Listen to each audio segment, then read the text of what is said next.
आज हम बात करेंगे भारत की मिट्टियों की। तो भारत में मिट्टियाँ कितने प्रकार की होती हैं और कौन सी मिट्टी का विस्तार किस किस क्षेत्र में है। तो भारत में सबसे पहले अपन देखेंगे मिट्टियाँ 8 प्रकार की होती हैं।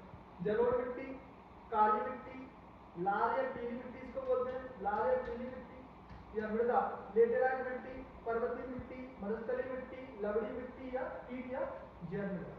तो सबसे अपन बात करेंगे सबसे पहले जलोढ़ मिट्टी की। जलोढ़ मिट्टी क्या होती है और इसकी उत्पत्ति कैसे हुई है, कहाँ पाई जाती है भारत में, ठीक है।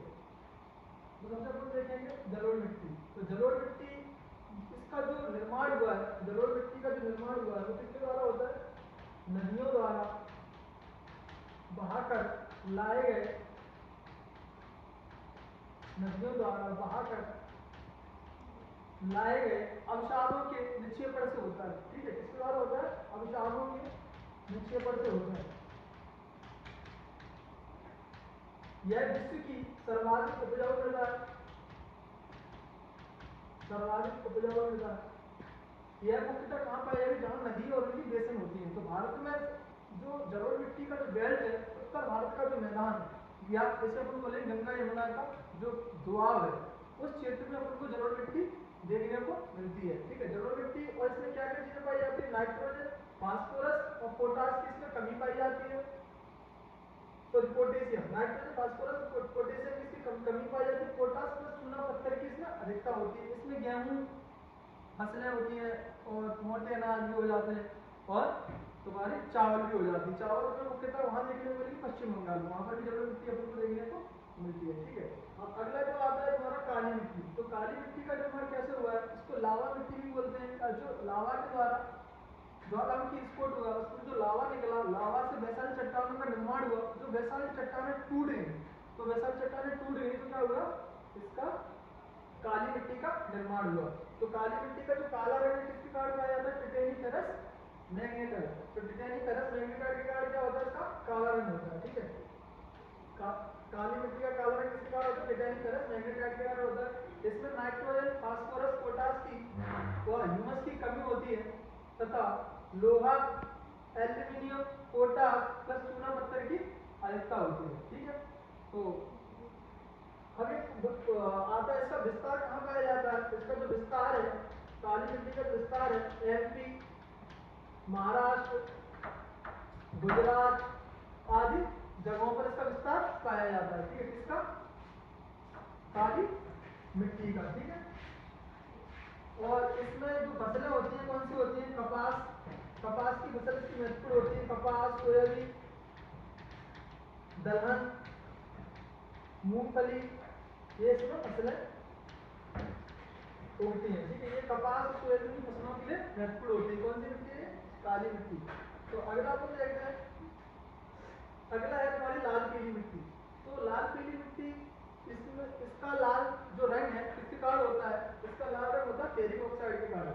काफी बार क्वेश्चन आया है एग्जामों में, लाल मिट्टी का लाल रंग किसके कारण होता है। तो लाल मिट्टी का लाल रंग होता है फेरिक ऑक्साइड के कारण इसका लाल रंग होता है। इसमें लोहा प्लस एल्यूमिनियम की अधिकता होती है और इसमें एनपीके यानी नाइट्रोजन, फास्फोरस और पोटेशियम की कमी होती है। तुमने देखा होगा कभी बार जैसी वर्षा हो जाती है ना, तो वर्षा के बाद लाल मिट्टी का कलर और ज्यादा लाल हो जाता है, ठीक है। अभी भी देखना, तुम जाओगे जैसे किसी ऊपरी की तरफ बेल्ट में जाओगे तो वहाँ पर लाल मिट्टी अपने को देखने को मिलती है।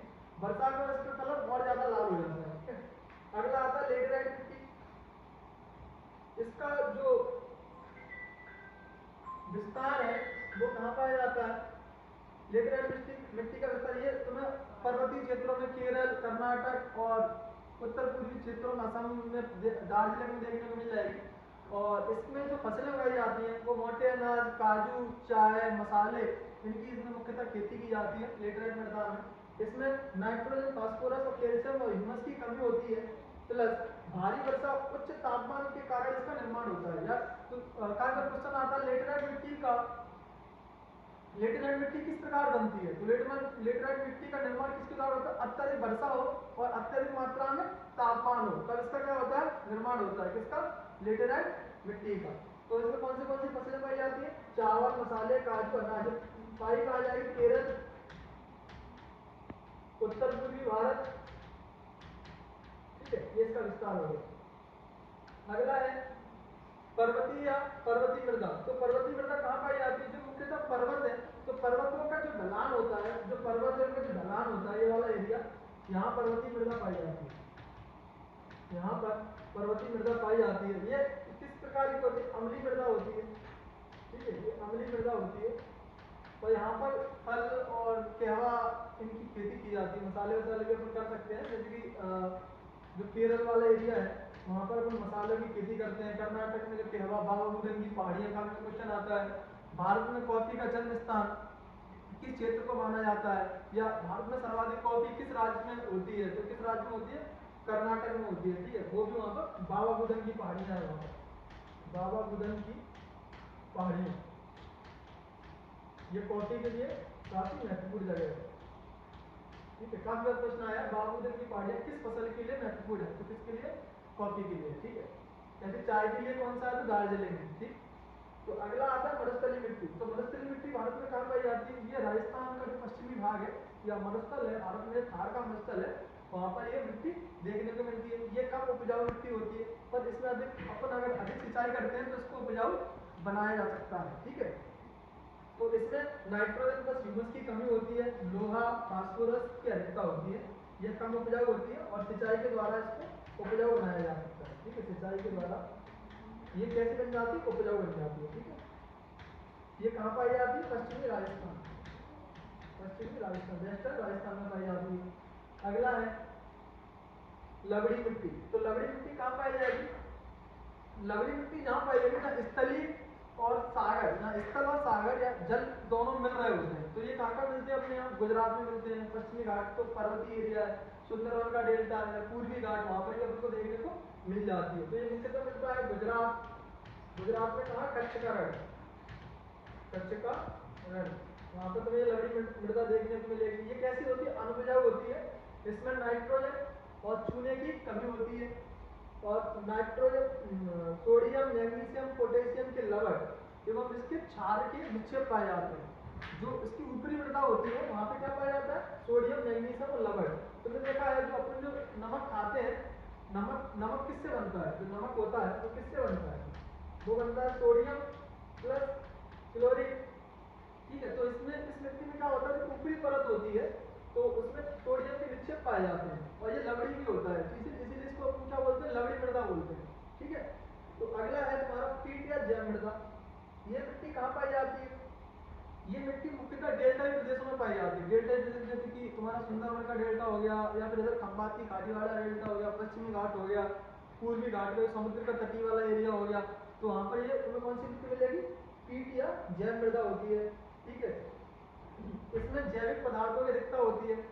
काफी क्वेश्चन आता है पीट या जैव मृदा में किसकी अधिकता होती है? जैविक पदार्थों की अधिकता होती है। और ये किस के लिए उपयोगी होती है? जो जैव मृदा है वो तुम्हारी मैंग्रोव एक प्रजाति है, मैंग्रोव, उसके लिए महत्वपूर्ण होती है। मैंग्रोव तुम्हें सबसे ज्यादा कहाँ देखने को मिलेगी? सुंदरवन डेल्टा, ठीक है। भारत में काफी क्वेश्चन आता है भारत में मैंग्रोव सर्वाधिक कहाँ देखने को मिलते हैं? सुंदरवन डेल्टा में देखने को मिलते हैं, ठीक है, सुंदरवन डेल्टा में। तो ये जो कीट या जैव मृदा है किसके लिए महत्वपूर्ण है? मैंग्रोव के लिए महत्वपूर्ण है, ठीक है। तो आज हमने बात की आज भारत में मिट्टियाँ, उनका विस्तार, उनकी प्रकृति, उनमें कौन सी फसलें उगाई जाती हैं, ये सब चीजें, ठीक है। उम्मीद करते हैं आपको ये जानकारी पसंद आई होगी। तो अगला जो मिलेगा, अगली जो लेक्चर होगा उसमें अपन मृदा अपरदन की जो कौन से कारण होते हैं, इनके क्या क्या समाधान होते हैं, और इसका जो विस्तार कहाँ है, कौन सी मृदा का विस्तार कहाँ है, वो अपन अगली क्लास में देखेंगे, ठीक है। धन्यवाद।